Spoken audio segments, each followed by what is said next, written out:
Hey everybody, we're back with round 2 of clefs right now. We've done the treble clef and done the worksheets on treble clef, so we know where all those pitches are. Now we are going to learn the bass clef.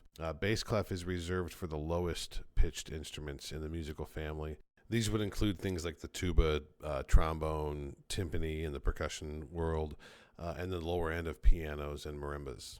We use the same 5-line staff that we've grown to love and know here. When you have the bass clef at the beginning of a staff, it looks like this. You get that curve, almost a half circle thing happening.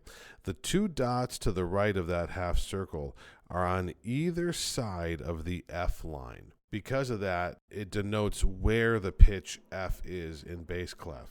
This is also known as the F clef. The orientation of our musical alphabet in bass clef is completely different than that of the orientation of that alphabet in treble clef.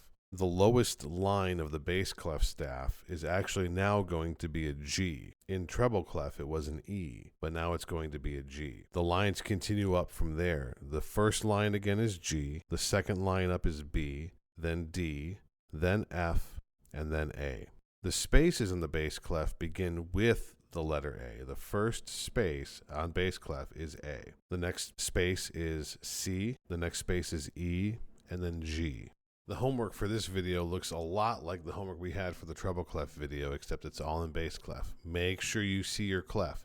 That clef tells you everything you need to know about what's happening in the staff. And if you misread that clef, you're going to be playing pitches that have nothing to do with whatever piece of music you happen to be playing. So watch the clef. That's why we're doing this, folks. We've got 2 sheets here to identify the pitches in bass clef. The first one has a few examples where you're going to draw the bass clef itself and then answer a few questions. The second sheet is the musical word. So make sure every answer on that second sheet actually spells out a musical word. All right, good luck.